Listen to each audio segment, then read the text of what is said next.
Assalamualaikum warahmatullahi wabarakatuh. Selamat pagi anak-anak. Insya Allah semuanya dalam keadaan sehat, dalam keadaan semangat. Dan hari ini kita bersama-sama lagi tentunya bersama Bu Amel untuk belajar Bahasa Indonesia di semester 2. Tak terasa sudah masuki semester 2 ya nak. Insya Allah anak-anak semuanya diberi semangat belajar yang luar biasa.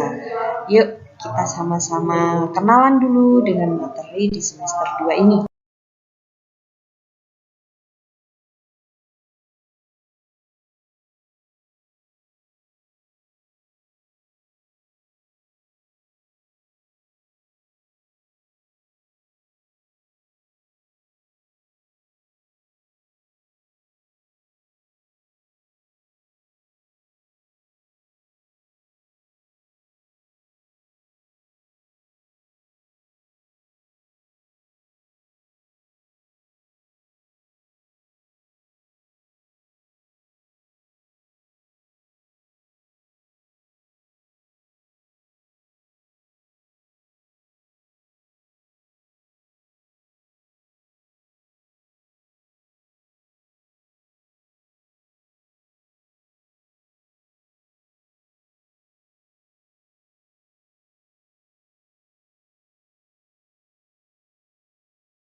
Baik, untuk semester 2 ini materinya tidak begitu banyak. Kita akan berkenalan dengan 4 materi yang akan kalian pelajari di semester 2 ini. Yang pertama ada wawancara. Wawancara sudah ada di semester 1 jadi hanya penguatan saja. Kemudian yang kedua ada puisi, yang ketiga teks non-fiksi, dan yang keempat teks fiksi. Itu ya nak. Dan bisa Bu Amel lanjutkan ya.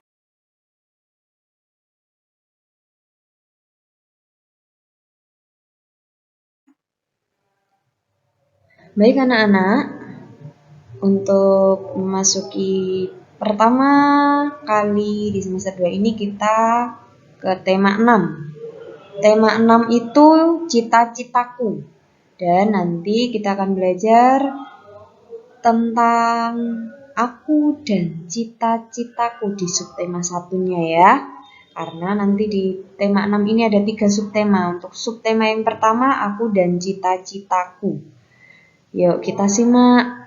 Aku dan cita-citaku tentunya Bu Amel yakin kalian punya cita-cita dan juga punya impian. Cita-cita itu impian, harapan di masa yang akan datang. Kalian mau menjadi apa? Mau jadi dokter, mau jadi polisi wanita, kemudian guru, dosen, koki, pelukis, penyair, pendongeng, arsitek, pengusaha, dan lain-lain ya. Tentunya banyak sekali. Oke, yuk kita sama-sama memasuki materi bahasa Indonesia yaitu puisi.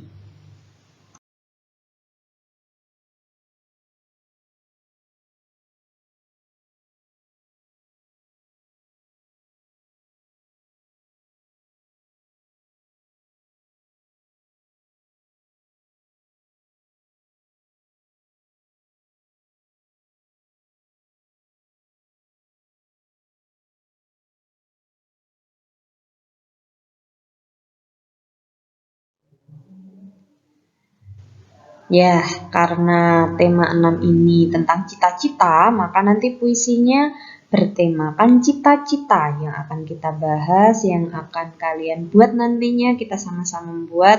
Tapi tidak hanya cita-cita, insya Allah nanti akan Bu Amel sertakan dengan beberapa contoh puisi. Jadi banyak sekali puisi. Puisi itu mengungkapkan apa yang kita rasakan melalui kata-kata yang indah. Jadi, ketika kalian sudah pandai menulis cerita, insya Allah kalian juga bisa membuat puisi. Karena membuat puisi itu bermain kata-kata. Jadi itu lebih menarik lagi, oke? Yuk kita sama-sama cari tahu tentang puisi.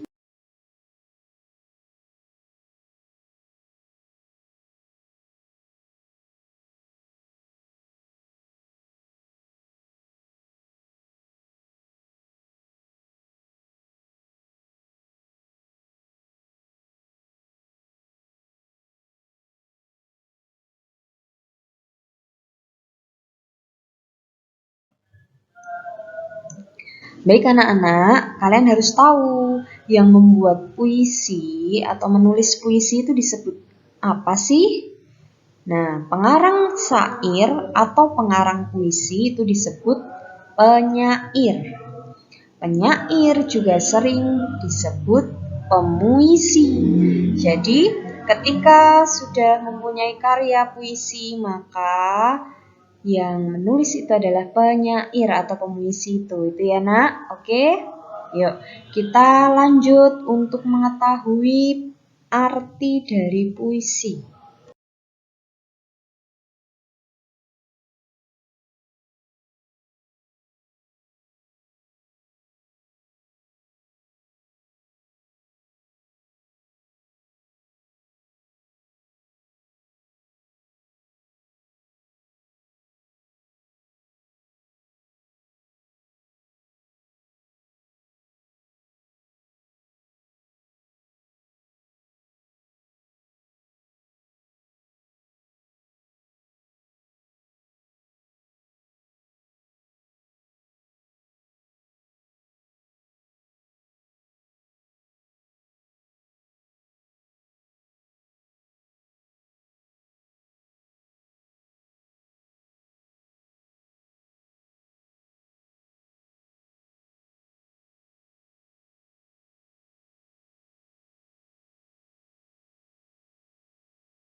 Nah, nak, tadi sudah Bu Amel sampaikan di awal tentang penulis puisi. Yang menulis puisi itu penyair. Sekarang kita harus tahu puisi itu apa. Tadi sudah Bu Amel singgung juga di awal.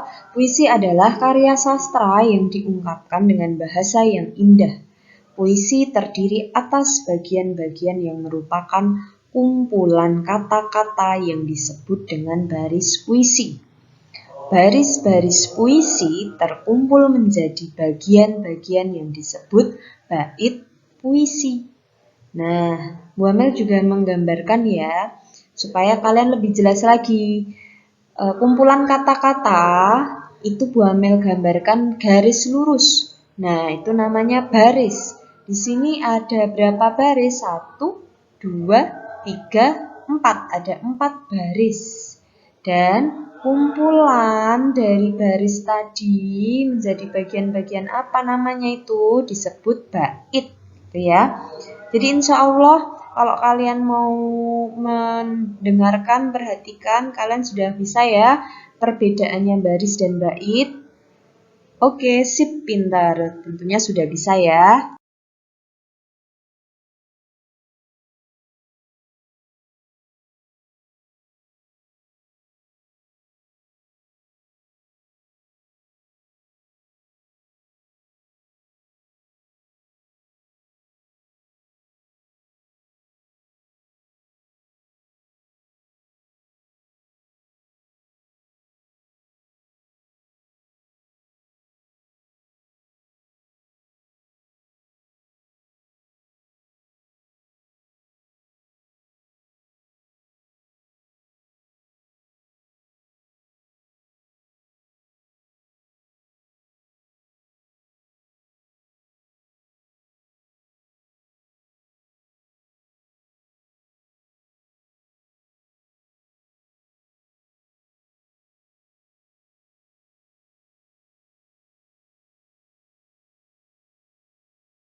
Ya, baik. Tadi kita sudah ke pengertian puisi, maka yang selanjutnya Bu Amel contohkan dengan puisi. Di sini Bu Amel contohkan puisi dokter. Nah, puisi dokter, yuk kita sama-sama baca dulu. Dokter, kala teringat waktu sakit, kau merawatku, kau mengobatiku, kau hibur aku. Terima kasih, dokter. Berkat jasamu, kini ku ceria kembali. Jalani hidup sepenuh hati. Bahagianya hatiku memiliki cita-cita mulia seperti dirimu. Nah, ini tadi puisi dokter, contoh puisi dokter. Jadi, tadi sudah Bu Amel contohkan juga cara membaca puisi. Insya Allah kalian bisa membaca puisi, asal kalian mau membaca, gitu ya. Berlatih pun kalau kalian mau berlatih, insya Allah juga bisa, gitu ya. Bisa menulis puisi, bisalah ya. Sekarang kita jawab yuk pertanyaan di samping. Nomor 1, berapa jumlah bait pada puisi dokter? Ada berapakah baitnya, nak? Tadi sudah Bu Amel jelaskan. Iya, betul. Ada 2 bait. Yo, bait yang pertama yang mana, Bu?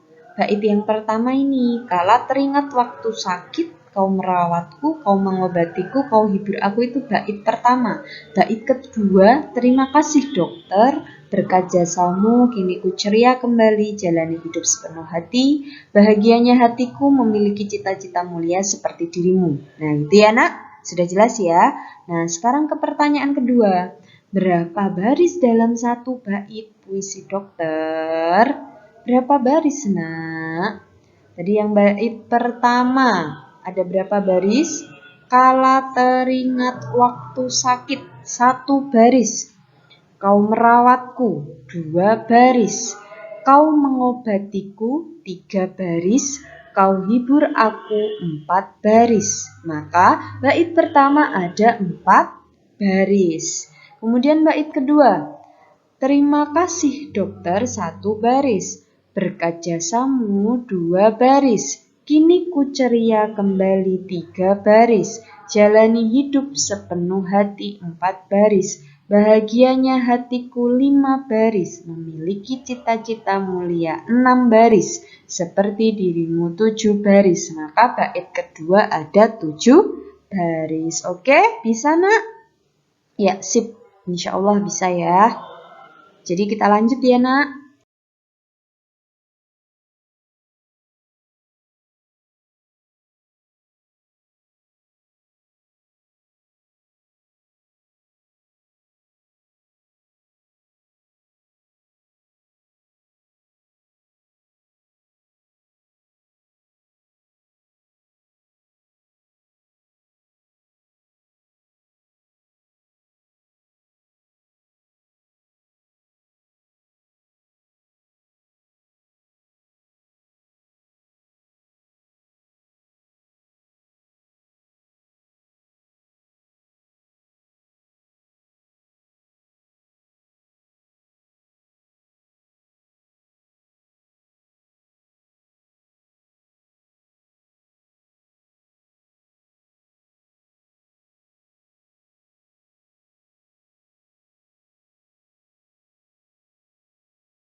Baik, Bu Amel lanjut ya. Untuk yang poin kedua, kalian harus tahu juga unsur-unsur puisi.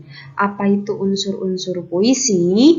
Ya, di dalam sebuah puisi itu terdapat unsur yang membangun sebuah puisi itu. Jadi, puisi itu akan hidup ketika ada satu tema.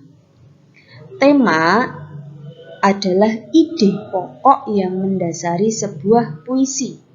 Jadi, ketika mau menulis puisi, kita harus punya tema. Apa yang mau ditulis? Misalnya tentang keindahan alam, masalah sosial, ataupun keagamaan. Gitu ya, Nak? Kemudian yang kedua, unsur puisi itu ada diksi atau pilihan kata yang tepat. Ketika menulis puisi, kita harus menggunakan kata. Itu tadi yang Bu Amel sampaikan, bermain kata-kata. Contohnya, bunga-bunga wangi dan bermekaran. Kata wangi itu kalian bisa ganti dengan harum, begitu ya. Oke, bisa ya, Nak? Sip.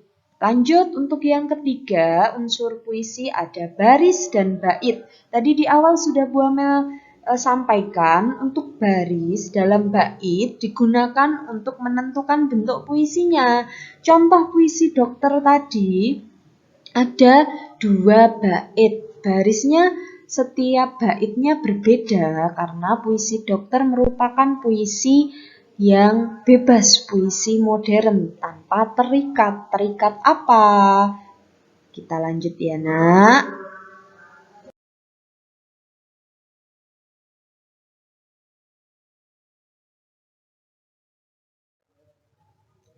Nah, seperti yang sudah Bu Amel sampaikan tadi, puisi modern itu puisi yang tidak terikat dengan rima. Rima itu saja. Yuk kita bahas dulu yang keempat, unsur puisinya ada irama dan rima. Irama adalah keselarasan bunyi yang ada pada puisi yang dibentuk oleh pergantian penekanan kata. Irama itu berhubungan dengan panjang pendeknya bunyi serta kemerduan bunyi saat membacakan puisi. Jadi ketika kita membaca puisi ada intonasi iramanya, tinggi rendah suaranya, tidak hanya menyanyikan sebuah lagu, puisi pun juga harus ada irama. Supaya apa? Supaya ada kemerduan saat membacakan puisi. Ini ya sudah dijelaskan. Kemudian rima disebut juga sajak. Sajak adalah persamaan bunyi yang ada dalam baris-baris puisi. Nah, sajak atau rima itu ada 4. Nah, yuk kita kenalan dulu lagi yuk dengan sajak. Di sini ada sajak silang. Sajak silang digambarkan dengan huruf abjad A dan B. Mengapa? Karena huruf abjad yang pertama dan kedua. Jadi, supaya lebih mudah. Nah, sajak silang itu apa? Sudah Bu Amel berikan penjelasan. Sajak silang memiliki persamaan bunyi pada baris pertama dengan baris ketiga. Jadi, pertama sama dengan ketiga dan baris kedua dengan baris keempat. Baris kedua sama dengan baris keempat. Nah, di sini sudah ada contohnya. Silahkan diamati. Pemandangan indah dengan udara segar. Tadi untuk sajak silang baris pertama sama dengan baris ketiga. Yuk kita ke baris ketiga. Walau badan lemas tetapi aku tetap tegar. Ada kata di belakang segar dan tegar. Di situ sama bunyinya. Maka diberi tanda huruf abjad A supaya lebih mudah. Kemudian baris kedua dengan baris keempat. Kuhirup oksigen dengan cepatnya. Dan baris keempat mengawali kegiatan dengan doa. Nah, itu sama ya. Persamaan bunyi pada akhir katanya AA. Cepatnya doa sama. Jadi sajak silang itu penggambarannya huruf A, B, A, B. Begitu ya, Nak? Oke? Sudah paham ya? Insya Allah sudah. Yuk, kalau begitu kita lanjut.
Baik, untuk yang kedua, pembagian sajak itu ada sajak peluk. Nah, sajak peluk itu apa? Di sini sudah Bu Amel berikan penjelasan. Sajak peluk memiliki persamaan bunyi pada baris pertama dengan baris keempat dan baris kedua dengan baris ketiga. Yuk, sambil kita lihat contohnya, disimak lagi.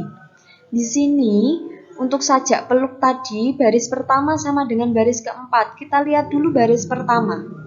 Di lengkung cahaya berias bintang.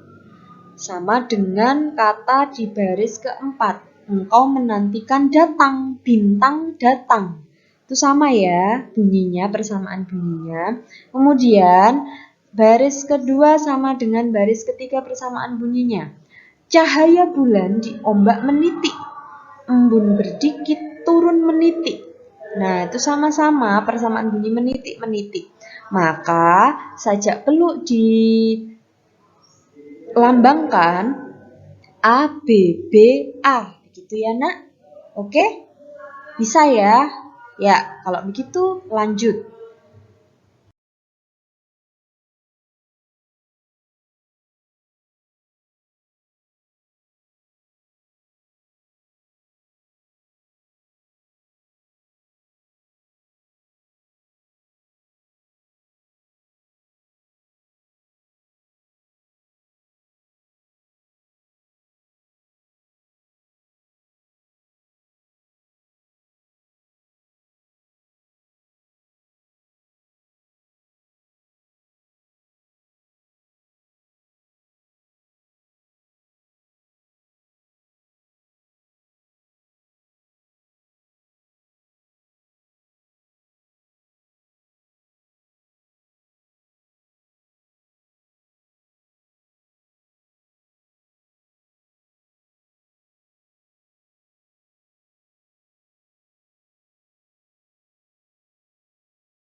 Baik, untuk yang ketiga, pembagian sajak tadi ada yang ketiga ini sajak pasangan.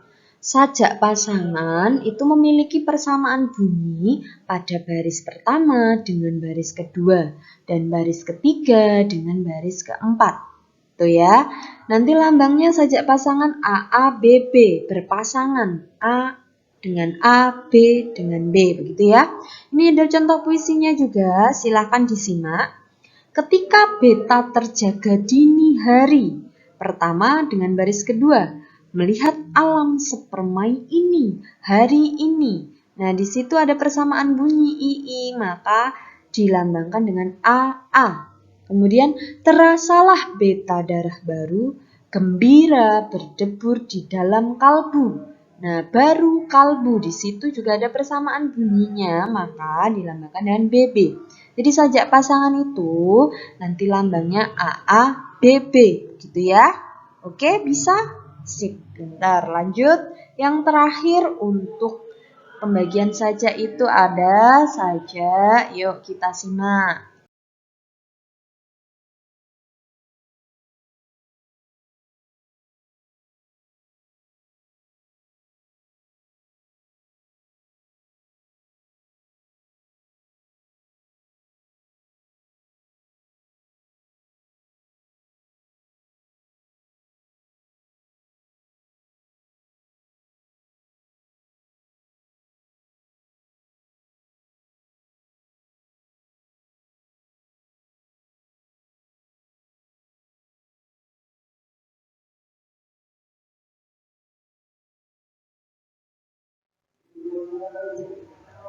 Nah, yang terakhir ada sajak terus. Sajak terus memiliki persamaan bunyi di semua barisnya. Ini yang paling mudah. Jadi sajak terus itu sama, dari baris pertama, kedua, ketiga, dan keempat itu sama bunyinya. Contohnya juga sudah Bu Amel berikan di sini. Keras, kelas, panas, bergegas. Di situ semuanya ras, as. Jadinya dilambangkan a. Begitu ya. Itu mudah? Insya Allah mudah ketika kalian mau memperhatikan dan mendengarkan apa yang sudah Bu Amel sampaikan dari awal sampai akhir ini.